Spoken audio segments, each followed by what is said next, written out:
बिस्मिल्लाहिर्रहमानिर्रहीम। अस्सलाम वालेकुम स्टूडेंट्स। जी आज हम क्या पढ़ेंगे the concept of constant and variable. Constant किसको बोलते हैं और वेरिएबल किसको बोलते हैं। अलजब्रा में कांस्टेंट और वेरिएबल का पता होना कि वो किसको बोलते हैं बहुत ज़रूरी है। ठीक है, कांस्टेंट है, इसकी डेफिनेशन सबसे पहले हम पढ़ लेते हैं। If the value of a quantity remain unchange, मतलब फिक्स्ड होनी चाहिए, then it is called a constant. कह रही हैं आपके पास कोई भी एक वैल्यू है उसको हम चेंज ना कर सकें तो उसको हम क्या कहते हैं, कांस्टेंट कहते हैं।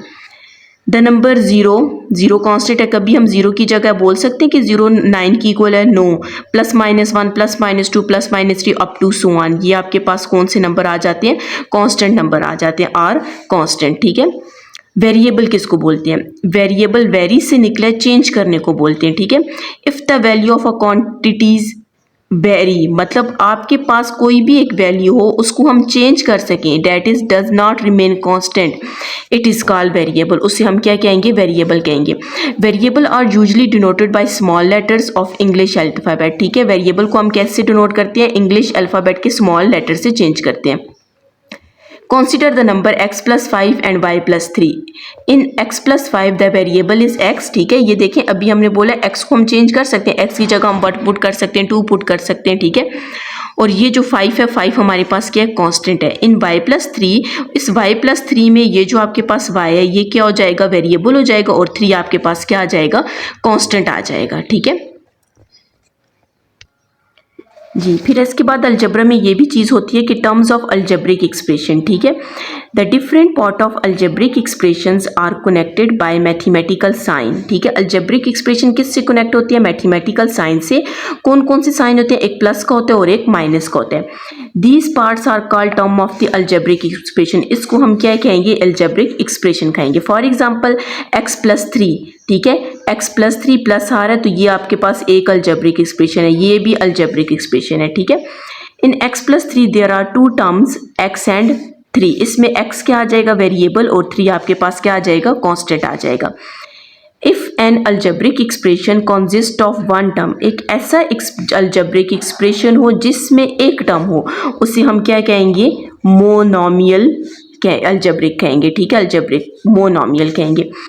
इन algebraic expression consisting of 2 terms, एक ऐसा अलजब्रिक एक्सप्रेशन हो जिसमें 2 टर्म्स हो, उसको हम क्या कहेंगे, बायनोमियल कहेंगे। एंड कंसिस्टिंग ऑफ 3 टर्म्स, जिसमें 3 टर्म्स हो उसको हम क्या कहेंगे, ट्राइनोमियल कहेंगे।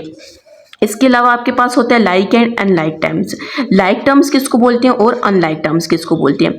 Those term in algebraic expression are called like terms. ठीक है, किसको कहेंगे like term, which have the same variable and same exponent. Same variable मतलब वेरिएबल उनके क्या होने चाहिए, सेम होने चाहिए, और सेम एक्सपोनेंट होना चाहिए, उनकी पावर्स भी क्या होने चाहिए, सेम होने चाहिए। जैसे 2x² 3x² -5x², सबका देखें वेरिएबल सबका x है और एक्सपोनेंट पावर को बोलते हैं और सबकी पावर सेम है, तो इसको हम क्या कहेंगे, लाइक टर्म्स बोलेंगे। अनलाइक टर्म्स किसको बोलते हैं, those term in algebraic expression which have either different variable और same variable of different exponent are called unlike terms. ठीक है, जिसमें वेरिएबल तो आपके पास सेम भी हो सकते हैं और डिफरेंट भी हो सकते हैं, लेकिन उसकी पावर जो एक्सपोनेंट है वो डिफरेंट होना चाहिए।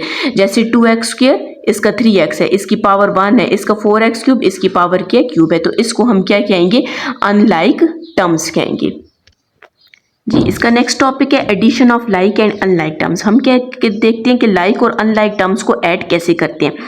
In order to add 2 or more like terms, the coefficient of the terms are added and the variables and exponent remain unchanged. ठीक है, remain unchanged, while addition of unlike terms cannot be performed. ठीक है, हम लोग उसको perform नहीं करते। For example 3xy plus 8xy। अब यहाँ पर देखें वेरिएबल दोनों के सेम है, तब हम इनको ऐड कर सकते हैं। अगर इनके वेरिएबल यहाँ पर डिफरेंट होते तो हम इनके ऐड नहीं कर सकते थे। अब ये जो वेरिएबल है इसको तो आपने वैसे ही रखना, 8 को 3 में ऐड कर देना है, तो आपके पास क्या आ जाएगा, 11 आ जाएगा। द कोफिशिएंट 8 एडेड टू 3, मतलब जो कोफिशिएंट है इसको कोफिशिएंट कहते हैं। 8 को किस में ऐड करना है, 3 में ऐड करना है। And variable x y unchange, हम इनको चेंज नहीं करते। इसी तरह एक और एग्जांपल है 5x² प्लस 9x²। अब ये जो आपके पास वेरिएबल्स हैं इसको आपने चेंज नहीं करना, ये x² ही रहेगा, और जो इसके साथ कोफिशिएंट है जैसे 9 और 5 है, तो इन दोनों को आपने, ये 9 और 5, इन दोनों को आपने ऐड करना है तो क्या आपके पास आ जाएगा 14 आ जाएगा, 14x²। The coefficient 5 added to 9 and variable x² unchanged.